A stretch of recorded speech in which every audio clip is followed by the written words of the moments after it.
तो आज हम दो ऐसी कहानियों को जोड़ने वाले हैं जो सुनने में तो बिल्कुल अलग लगती हैं। सोचिए, एक तरफ एक डरावनी कहानी है और दूसरी तरफ एक क्रिकेट मैच। पहली नजर में तो कोई कनेक्शन नहीं लगता है ना, पर असल में इन दोनों के अंदर नुकसान और उम्मीद की एक बहुत ही गहरी कहानी छिपी हुई है। तो सवाल ये उठता है कि आखिर एक सुपरनैचुरल हॉरर कहानी और एक हाई स्टेक्स क्रिकेट मैच में कॉमन क्या हो सकता है। चलिए इसी में थोड़ा और अंदर चलते हैं। एक तरफ है एक इंसान जो अपने खोए हुए प्यार की यादों में उसके साये में जी रहा है, और दूसरी तरफ है एक पूरी टीम जिसे टूर्नामेंट में बने रहने के लिए एक चमत्कार की, एक करिश्मे की सख्त जरूरत है। तो देखिए, एक तरफ है पंकज की कहानी जो अपनी पार्टनर शिप्रा की मौत के गम में डूबा हुआ है। ये एक बहुत ही पर्सनल दुख है। और दूसरी तरफ है इंडियन क्रिकेट टीम की कहानी जो एक बड़े टूर्नामेंट से बाहर होने की कगार पर है। ये एक तरह से पूरे देश की उम्मीदों का सवाल है। पर दोनों ही कहानियों में कुछ खो चुका है, एक उम्मीद, एक भविष्य। तो पहला पड़ाव है भरने के लिए एक खालीपन, और यहीं से हमारी दोनों कहानियां एक बहुत गहरे नुकसान की जगह से शुरू होती हैं। एक ऐसा खालीपन जिसे भरना लगभग नामुमकिन सा लगता है। पंकज की कहानी देखें, बचपन से वो और शिप्रा एक ही अनाथालय में साथ बड़े हुए। फिर जब वो जवान हुआ तो उसे अपने सपनों की नौकरी मिली। सब कुछ परफेक्ट लग रहा था, है ना? पर जिस दिन उसे वो नौकरी मिली, उसी दिन शिप्रा ने बताया कि उसे टर्मिनल ब्लड कैंसर है, और फिर शिप्रा की मौत हो जाती है। पंकज के लिए ये खालीपन बस पलक झपकते ही आ गया। मतलब एक ही दिन में उसकी पूरी दुनिया उजड़ गई। और शिप्रा के आखिरी शब्द थे, इट्स ओके पंकज, बस सोचो, शायद ये समय हमारा था ही नहीं, आई लव यू। सोचिए इन शब्दों ने पंकज पर क्या असर डाला होगा। वो इतने गहरे सदमे में चला गया कि 3 साल तक अपनी जिंदगी में आगे ही नहीं बढ़ पाया। अब आते हैं इंडियन क्रिकेट टीम पर। उनके लिए ये खालीपन एक नंबर है, एक बहुत ही डरावना नंबर, -3.80। एक बड़ी हार के बाद टीम का नेट रन रेट इतना नीचे गिर गया था कि ये आंकड़ा ही अपने आप में एक कहानी कह रहा था। पूरी टीम एक तरह से सर्वाइवल मोड में थी। जितने भी एक्सपर्ट्स थे, सबका यही मानना था कि टीम का सेमीफाइनल में पहुंचना अब लगभग इम्पॉसिबल है। तो जैसे पंकज ने अपना भविष्य खो दिया था, ठीक वैसे ही टीम भी चैंपियनशिप जीतने का अपना मौका खोने की कगार पर खड़ी थी। दोनों ही एक ऐसी सिचुएशन में थे जहां से वापसी नामुमकिन लग रही थी। तो अब आता है कहानी में ट्विस्ट, एक खतरनाक समाधान। क्योंकि जब खालीपन इतना गहरा हो तो लोग अक्सर खतरनाक रास्ते चुन लेते हैं, और यहाँ पंकज और क्रिकेट टीम दोनों ही एक ऐसे ही रास्ते पर निकलते हैं, अतीत को, अपने पास्ट को फिर से जिंदा करने की कोशिश। पंकज का समाधान क्या था? एक गुड़िया।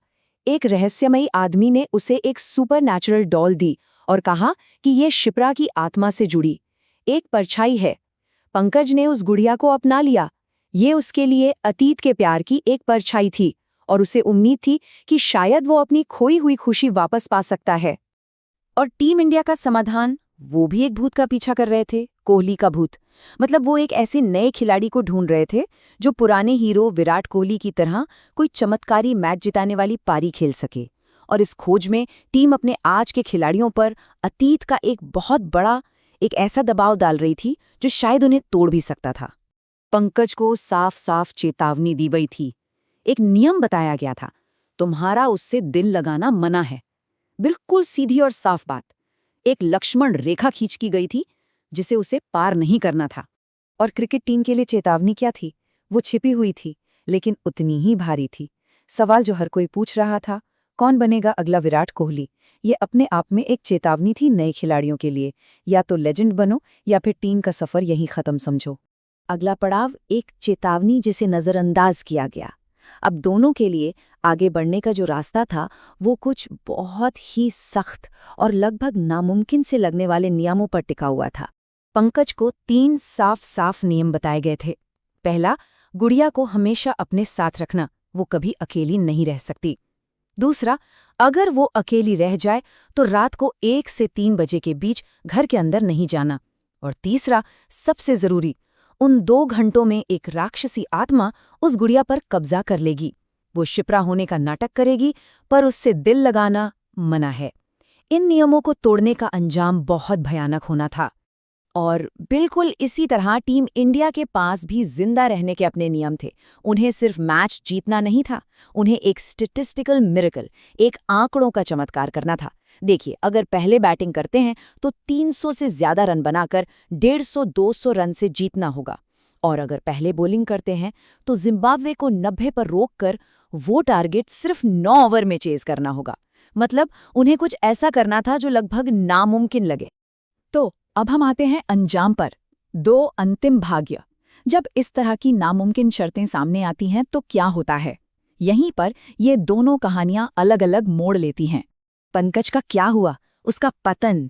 वो अपनी खुशी के पलों में सारी चेतावनियां भूल गया। उसने गुड़िया को अकेला छोड़ दिया, और जब वो आत्मा शिप्रा बनकर आई तो उसने अपना दिल पूरी तरह से उस भ्रम को सौंप दिया।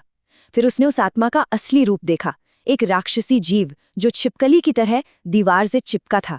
उस आत्मा ने हमला किया और उसकी रूह को खींच लिया गया। सीधी सी बात है, पंकज ने चेतावनी को नजरअंदाज किया, अपने अतीत के भूत से दिल लगा लिया और इसकी सबसे बड़ी कीमत चुकाई। लेकिन टीम इंडिया के लिए कहानी का अंत अभी लिखा नहीं गया था।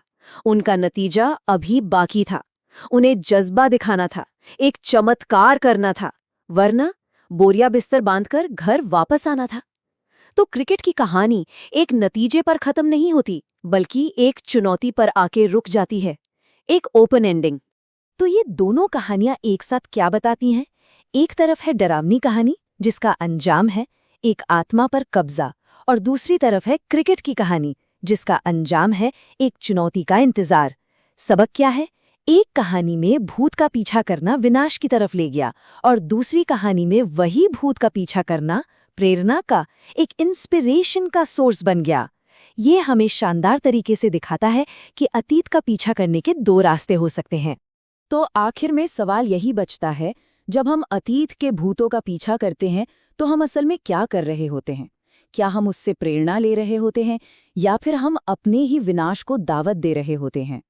और यही वो सवाल है जो दिखाता है कि कैसे एक डरावनी कहानी और एक क्रिकेट मैच बिल्कुल अलग होते हुए भी हमें उम्मीद, नुकसान और उस अतीत के खतरनाक आकर्षण के बारे में असल में एक ही बात बता सकते हैं।